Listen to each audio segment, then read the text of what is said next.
Everyone, welcome back to my channel বনিস ডায়েরিতে। তোমরা সবাই কেমন আছো? আই হোপ সবাই খুব ভালো আছো। আমিও বেশ আছি। তো আমার ডায়েরির নতুন পেজে তোমাদের আরও একবার ওয়েলকাম আর অনেক অনেক ভালোবাসা। আজ কিন্তু অনেক দিন বাদে একটা ডেলি ব্লগ শ্যুট করছি, এটা তোমাদের সাথে শেয়ার করছি। তো চলো আজকে এই ডেলি ব্লগে কী তোমাদের সাথে শেয়ার করা যায় অবশ্যই দেখতে পাবে যদি ভিডিওটার সঙ্গে থাকো। স্কিপ করে যেও না, পুরো ভিডিওটা দেখো, আই থিঙ্ক তোমাদের ভালো লাগবে। তো চলো দেখা যাক আমি এখন সকাল থেকে কি করি। পাপা আর ওর পাপা ও ঘরে শুয়ে আছে, আমি সকালবেলা উঠে ফ্রেশ ট্রেশ হয়ে নিলাম। তারপরে এখন রান্নাঘরে ঢুকবো। আর বাপি আর মা গেছে আজকে কল্যাণী এইমসে ডক্টর দেখাতে। তো চলো সারাদিন কী করছি, সবাই কী করছে সেটাই ব্লগে তুলে ধরার চেষ্টা করব। তো ভিডিওটার সঙ্গে থাকো। তারপর দেখো বন্ধুরা, তোমাদেরকে ইন্ট্রো দিয়ে পাপিমার ঘরঠর গুছিয়ে নিয়ে আমি কিন্তু ডিরেক্ট চলে এলাম কি রান্না করব তার জন্য ফ্রিজের ড্রয়ারে। এখান থেকে কি সবজি হবে, পাপানের রান্না আমাদের রান্না, তাই সবজিগুলো নিয়ে নিলাম। আর যেহেতু বাপিমা বাড়ি নেই, তোমরা তো ভ্লগে শুনলেই প্রথমেই, ওরা হচ্ছে ডক্টর দেখাতে গেছে, কখন আসবে তার কিন্তু কোনো ঠিক ঠিকানা নেই। এটা অ্যাকচুয়ালি আমার মাথায় ঘুরছিল। আর অন্যদিকে হচ্ছে তোমাদের দাদাভাই আর পাপান এখনও ঘুমোচ্ছে। তোমাদের দাদাভাই উঠে কিন্তু ডিউটি যাবে, তার জন্য কিন্তু আমাকে টাইম মতো সব পড়তে হবে, কারণ পাপান উঠে পড়লেই জানো তো ব্যস্ত হয়ে যাব দুজনাই। তো যাই হোক, তোমাদের সাথে গল্প করতে করতে দেখো আমার বেগুনটা কাটা হয়ে গেল। আর উচ্ছেগুলোকেও একটা ফালি দিয়ে নিচ্ছি, এরপর উচ্ছের সব দানাগুলো ফেলে দিয়ে কুচি করে নিয়ে ভেজে নেব। তো দেখো আমার সবজিগুলো তো প্রায় কাটাই হয়ে গেছে। আর সবজি কাটতে কাটতে না কড়াইটা গরম করে তেল গরম করে নিয়েছিলাম। তারপরে বেগুনগুলোকে নুন হলুদ আর চিনি মাখিয়ে ম্যারিনেট করে নিয়ে তারপরে কিন্তু সব ভেজে ফেলবো। আর আমি বেগুনগুলোকে না ঢেকে ভাজি, ঢেকে বেগুন ভাজলে না বেগুনটা খুব তাড়াতাড়িও ভাজা হয়ে যায়, আর তোমাদের বেগুনটা খেতেও কিন্তু খুব সফট হয়। তো আমি এইভাবে বেগুন ভাজা করে থাকি। তোমরাও আমার মতো কারা কারা বেগুন মানে ঢেকে ভাজো সেটা কিন্তু অবশ্যই কমেন্ট বক্সে জানাতে ভুলো না। আর শুধু আমি ঘড়ি দেখছি আর কাজ করছি, কারণ আমার হাতে সময় আজকে খুবই কম। আর রাতে যেহেতু ঘুম হয় না, সকালবেলা উঠলে কিন্তু একটু লেজি লেজি ভাব থেকেই যায় শরীরে। তারপরে দেখো আমি চালটাকে ভিজিয়ে নেব বলে আমি চাল কিন্তু মেপে নিচ্ছি চালের কৌটো দিয়ে। আর চালটাকে কি বলো তো, আমি বেশ কিছুক্ষণ ভিজিয়ে রাখি, তাহলে কিন্তু চালগুলো বেশ মানে ভাতগুলো বেশ লম্বা লম্বা হয়। তো যদিও সরু দানার চাল, তাও কিন্তু আরও বেশি লম্বা হয়। তো যাই হোক, চালটা ধোবো বলে আমি বাইরে চলে এলাম, কারণ বাইরে কিন্তু আমাদের জলের পাইপ থেকে অনেক জল পড়ে যাচ্ছিলো, তার জন্য কিন্তু বাইরে চলে এলাম। আর সকালবেলা কিন্তু বাইরে এরকম একটু রোদের ছায়াতে কাজ করতে বেশ ভালোই লাগছিল। মানে ভালো লাগছে খুব একটা বলবো না, কারণ যা অসম্ভব পরিমাণে গরম পড়েছে। ও যে তোমাদেরকে তো বললামই, জামাই ষষ্ঠীর গরম হয়তো আম কাঁঠাল পাকাবার গরম। আর এই ভ্লগটা মানে তোমাদের একটা বিশেষ ঘোষণা, এই ভ্লগটা অ্যাকচুয়ালি আমি কিন্তু আগেও আরও একবার আগে রেডি করে ছেড়েছি ইউটিউবে, কিন্তু ইউটিউব আমার চাইল্ড সেফটির জন্য কিন্তু আবারও এই ভিডিওটা আমার ডিলিট করে দিয়েছে, ওরা রিজেক্ট করে দিয়েছে, যার জন্য কিন্তু আমার মনটা আবারও ভেঙে গেছিলো। কিন্তু না, তোমরা যারা আমার ব্লগ দেখতে ভালোবাসো, আমাকে অনেকেই বলছে তুমি কেন ব্লগ দিচ্ছ না, অনেকে ফোন করে জানছে আমার কি শরীর ঠিক আছে, আমি ব্লগ কেন দিচ্ছি না। তো তার জন্য কিন্তু আবার আমি ব্লগটাকে এডিট করতে বসে এডিট করে নিলাম। আর এদিকে দেখো চাল ধুতে ধুতে আমি দেখলাম আমাদের গাছে কি সুন্দর সবুজ সবুজ পান পাতা হয়েছে, তাই তোমাদেরকেও একটু দেখিয়ে দিলাম। তোমরাও দেখো, উপভোগ করো আমাদের পান গাছটা। তারপরে দেখো রান্নাঘরে চলে এলাম, বেগুন ভাজাগুলো সব নামিয়ে নিয়ে কিন্তু যেই তেলটা কড়াইতে বেঁচেছিল সেই কড়াইয়ের তেলের মধ্যে উচ্ছেগুলো ভেজে নিলাম। তারপর একটু রান্নাটাকে থামিয়ে এসে ঘরে এলাম পাপানকে গুড মর্নিং করতে, কারণ পাপানের পাপা তো ঘুম থেকে উঠছেই না, কারণ সকালবেলার ব্রেকফাস্টটা পাপানের অনেকটা দেরি হয়ে যাচ্ছে। পাপান রাতে ঘুমোতে চায় না, সকালে কিন্তু একদমই উঠতে চায় না। তারপরে দেখো আজকে হচ্ছে পাপানের ব্রেকফাস্টে আছে বানানা আর কিন্তু সেরেলাক, তো ওটাকে আমি ম্যাশ করে নিয়ে চলে এসেছি। আর পাপানের দেখেছো লেজিনেস কিন্তু কাটছেই না। তোর খাবার নিয়ে চলে এসেছি, ঘুম থেকে উঠলেই কি কারোর খেতে ইচ্ছা করে? আমাদের যেমন খেতে ইচ্ছা করে না, ওদেরও কিন্তু খেতে ইচ্ছা করে না। তাও আমি কি করব, জোর করে পাপানকে কিন্তু খাইয়ে নিচ্ছি, কারণ সকালের ব্রেকফাস্টটা তো করতেই হবে, এমনি অনেক দেরি হয়ে গেছে। তারপর ওদিকে খাইয়ে দাইয়ে তোমাদের দাদাভাইয়ের কাছে দিয়ে এলাম, ও ফ্রেশ করে নেবে। আর এইদিকে আমি বাইরের পাইপটা দিয়ে কিন্তু পাপানের স্নানের জলটা ভরে নিলাম। তো দেখো স্নানের জলটা কিন্তু এখানেই ভরবে, তারপরে জলটা আমি ঢেকে দেবো, রোদের তাপে একটু হালকা গরমও হবে। আর চিন্তাও থাকবে না, গিজারের জল মেশাতে হবে না। তারপরে আমি চলে এলাম দেখো আবার রান্নাঘরে, মাংসটাকে কষতে দিয়ে গেছিলাম, তার মধ্যে কিন্তু আমি আলু দিয়ে দিলাম। আর তোমরা বলতেই পারো মাংসে কেন কাঁচা আলু দিচ্ছ? অ্যাকচুয়ালি আমি গরমকালের আলুটা কিন্তু ফ্রাই করে করি না, শীতকালে যে নতুন আলু ওঠে তখন আমি ফ্রাই করে ফ্রাই করে মাংস কষাই। কিন্তু গরমকালে যে এই চন্দ্রমুখী আলু এমনিই গলে যায়, ভাজলে আরও তাড়াতাড়ি মাংসে গলে যায়। তো যাই হোক, তারপরে কিন্তু মাংসটা ওদিকে ঢেকে দিয়ে আমি কিন্তু চলে এলাম আমার বেড কভারটা চেঞ্জ করতে, কারণ হাতে সময় কম আর কাজ কিন্তু প্রচুর, কাজের শেষ নেই। সব কিছু তো তোমাদের সাথে তুলে ধরি না, নয়তো ভ্লগটা বোরিং হয়ে যেত, অনেক বড় হয়ে যেত। তো যেগুলো তোমাদের কাছে দেখানো সম্ভব হয় সেগুলোই দেখাই, নয়তো সারাদিন এত ব্যস্ত থাকি তোমরাই বলবে যে দিদি তুমি ভ্লগ দাও কী করে ক্যামেরা সেট করে তারপরে কাজটা করো। তোমার তো সারাদিন অনেক কাজ, তার উপর যদি কারোর একটা দুষ্টু বাচ্চা থাকে আমার মতো, সে তো অবশ্যই আগে বুঝবে। তো দেখো তোমাদের সাথে গল্প করতে করতে কিন্তু আমার বেড কভারটা চেঞ্জও করা হয়ে গেল, আর ওই বেড কভারটা তুলে নিয়ে চলে গেলাম ওয়াশিং মেশিনের মধ্যে রেখে দেবো, কালকে কিন্তু কেচে ফেলবো।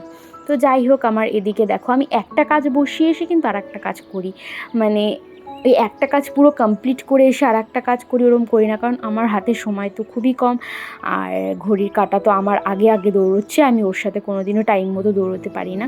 তো যাই হোক, তারপরে খুব পেটে খিদে গুড়গুড় করছিল, আর তোমাদের দাদাভাইও ঘুম থেকে উঠে ফ্রেশ হয়ে গেছে। তো ব্রেকফাস্ট না দিলে হয়, তার জন্য কিন্তু আমি ব্রেকফাস্টটা বানিয়ে ফেললাম। আর আজকে ব্রেকফাস্টে ছিল দেখো bread butter with little sugar. একটু চিনি দিয়ে দিলে না খেতে কিন্তু ভীষণ ভালো লাগে, কিন্তু চিনিটা খাওয়া খুব একটা ভালো না। তো যাই হোক, তারপরে দেখো তোমাদের দাদাভাই পাপানকে সামলাতে ব্রেকফাস্টটা করে আমার জন্য রেখে দিয়েছিল, আর ওদিকে আমি একটু রান্নাঘরে ঘুরে এসেছিলাম। এবার বললো নাও বসে কিন্তু খাবারটা খেয়ে ফেলো, নয়তো কিন্তু অনেকটাই দেরি হয়ে যাবে। তারপরে দেখো পাপান এদের দিকে দুষ্টুমি করছে, আমার কাছে আসছে আর একটা করে চিনির দানা চাইছে, মাম্মা মিট্টি বলে খাবে। তো একটা একটা করে চিনির দানা ওকে দিচ্ছি, আর ও খুব এনজয় করে সেটা নিয়ে চলে যাচ্ছে। আর আমিও কিন্তু আমার সকালের ব্রেকফাস্টটা এখন তো আমি খাই না, অ্যাকচুয়ালি নাকে মুখে গিলি, কারণ বললাম না সময়ের অভাব, ওই জিনিসটাই তো মেন না, ওটার সাথে আমি যেন একদম পাল্লা দিয়ে পারছি না। তো যাই হোক, দেখো আমার কিন্তু এত বেলাতে সকালের ব্রেকফাস্ট ডান। তারপরে এবার চলে এলাম রান্নাঘরে, আমাদের সব রান্না হয়ে গেছে কিন্তু পাপানের রান্নাটা হয়নি, তাই পাপানের দেখো সকালে রান্না করে ফেললাম। মাংস যেহেতু হয়েছিল তাই মাংসের মেটেটা দিয়ে দিয়েছিলাম, আর সবজি ভাত দিয়েছি। তারপরে দেখো প্রেশার কুকারটা কিন্তু আমি সব সময় সিটিটা চেক করে বসাই, তোমরাও যারা প্রেশার কুকার ইউজ করো তারা কিন্তু আমার মতো অবশ্যই সিটি চেক করবে, তারপরে প্রেশার কুকার ইউজ করবে, কারণ এটা আমার মা শিখিয়ে দিয়েছে। কারণ প্রেশার কুকার জিনিসটা খুবই খতরনাক জিনিস, যেমনি উপকারী, খুব কম সময় রান্না করে দেয়, সেরকম কিন্তু খুবই খতরনাক। তাই সবসময় আমি মার কথাটা মাথায় রাখি, আর প্রেশার কুকারটা যখনই বসাই, যতই তাড়াহুড়ো থাকুক না কেন, আমি কিন্তু সিটিটা সবসময় চেক করে বসি। তো রান্নাঘর আমার পরিষ্কার করে পাপানের খাবার বসিয়ে দিয়ে আমি কিন্তু স্নান করতে ঢুকে গেলাম, কারণ তোমার দাদাভাই তো অফিসে যাবে। তো তারপরে দেখো স্নান করতে গিয়ে শুনি একটা পার্সেল এসছে। এবার কী পার্সেল এসছে এক্স্যাক্টলি আমার মনে পড়ছিল না, তোমাদের দাদাভাই পার্সেলটা রিসিভ করেছে। তো খুলে দেখলাম আমি ডেলি ইউজের জন্য কটা ইনার অর্ডার করেছিলাম আমার, তো সেগুলোই চলে এসেছে। তো বেশ গুড কোয়ালিটি, ভালো, আমার খুব পছন্দ হয়েছে, আর কালারগুলোও খুব সুন্দর ছিল, যেমন দেখিয়েছে প্রোডাক্ট সেরকমই কিন্তু আমাকে রিসিভ করেছে। তো দেখো প্রোডাক্টগুলো আর ডিটেলসে দেখালাম না, কারণ আমার ভিডিও অনেক মেল ফ্রেন্ডরাও দেখে, তারা হয়তো পছন্দ করবে না। তো যাই হোক, তারপরে কিন্তু চলে এলাম একটুখানি চুলটা আঁচড়ে নিতে আর সিঁদুরটা পরে নিতে। তো এই সময়গুলো কিন্তু এখন হচ্ছে পাপান ও ঘরে বসে কার্টুন দেখছে মন দিয়ে, আর তোমার দাদাভাই কিন্তু স্নানে চলে গেছে। এবার আমি পাপানকে পুরোটা সামলাবো, আর ও কিন্তু অফিসে বেরিয়ে যাবে। তো যাই হোক, দেখো আমি স্নান করে এসে তো সিঁদুর পরে চুলটা আঁচড়ে নিলাম। তারপরে পাপানকে এসে একটু জল খাইয়ে দিলাম, কারণ যা অসম্ভব গরম পড়েছে, একটু ওর কেয়ার না নিলে হয়তো ওর শরীরটা খারাপ করবে। তারপর আবার রান্নাঘরে চলে এলাম, তোমাদের দাদাভাইকে কিন্তু লাঞ্চটা প্যাক করে দিলাম। আর আজকে লাঞ্চে দিয়েছিলাম ভাত, মাংস, বেগুন ভাজা, আর চাটনি আর পাঁপড়। তারপরে দেখো তোমাদের দাদাভাই টিফিন নিয়ে কিন্তু ডিউটিতে বেরিয়েও যাচ্ছে আমাদের বাই বাই করে। তো দেখো ওপাশে শেডের তলায় যেহেতু গাড়িটা রেখেছিল তাই ওখান দিয়ে গাড়িটা নিয়ে কিন্তু বেরিয়ে যাবে। তারপরে দেখো আমি ঘরে বাইরের গেট লক করে এসে ঘরে চলে এলাম। ঘরে এসে কিন্তু দেখো পাপান মনোযোগ সহকারে মাসা অ্যান্ড দ্য বিয়ার দেখছে। ও কিন্তু এই কার্টুনটা দেখতে খুব ভালোবাসে। তারপরে পাপানকে দুপুরে লাঞ্চ করিয়ে ঘুম পাড়িয়ে দিলাম। এবার আমি কিন্তু আর এদিকে দেখো আমাদের খুব ইলেকট্রিসিটি খুব বিরক্ত করছে, কখনো কারেন্টই থাকছে না। তো তার জন্য কিন্তু এই চার্জিং ফ্যানটা এখন সহায়, পাপানকে হাওয়া দেবে, পাপান ঘুমিয়ে পড়বে। আর আমি দেখো দইটাকে আমিও ঘুমিয়ে পড়লাম। তারপরে বিকেলে উঠে পাপানকে একটু সাজুগুজু করে দিলাম। কেন বলো তো, পাপান এখন রোজ বিকেলে প্রায় দিনই যেদিন ঘুম থেকে তাড়াতাড়ি উঠে পড়ে ওর গ্রানুর সাথে কিন্তু রোজ বিকেলে ইভিনিং ওয়াক করতে যায়, একটু ঘুরতে বেরোয়। ওর গ্রানুর বন্ধুদের সাথে আড্ডা দেয় চায়ের দোকানে।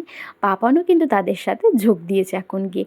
অ্যাকচুয়ালি পাপানও তো এখন বৃদ্ধ মানুষ না, চুল কম, দাঁত নেই, যাই হোক মজা করছিলাম।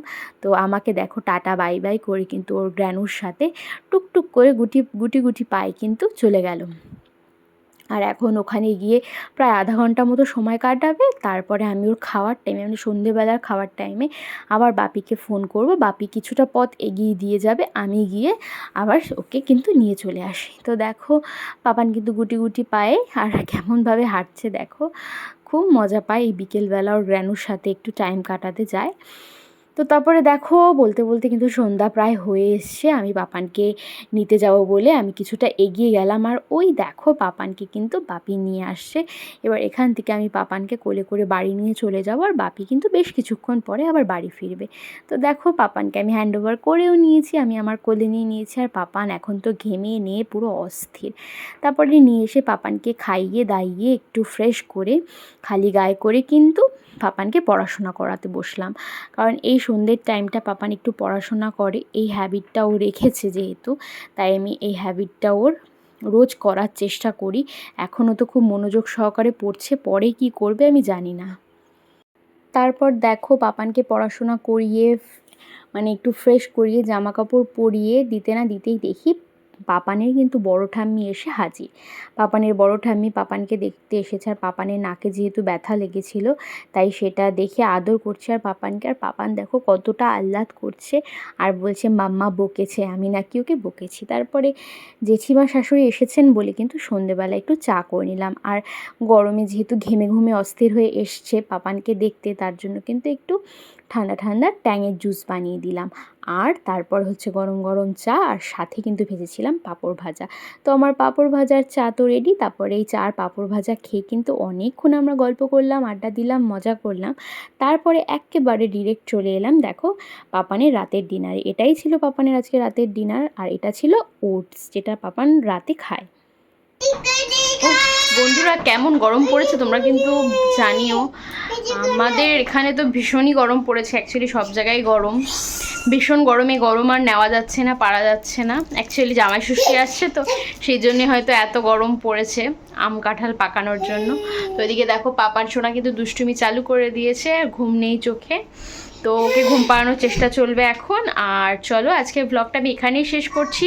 কেমন লাগলো ব্লগটা অবশ্যই সেটা কিন্তু কমেন্ট বক্সে জানাতে ভুলবে না। আর হাই করে দাও, হাই বলে দাও, গুড নাইট বলে দাও, নষ্ট করে না। তো যাই হোক, তো টাটা করছি, আবার দেখা হবে ডায়েরির নতুন কোনো পেজে, নেক্সট কোনো নতুন ব্লগে। ততক্ষণের জন্য সবাই সুস্থ থেকো, ভালো থেকো। আর আমার চ্যানেলটাকে এখনও যারা সাবস্ক্রাইব করোনি প্লিজ ডু সাবস্ক্রাইব। তো আজকের মতো বিদায় নিচ্ছি। Thanks for watching, good night.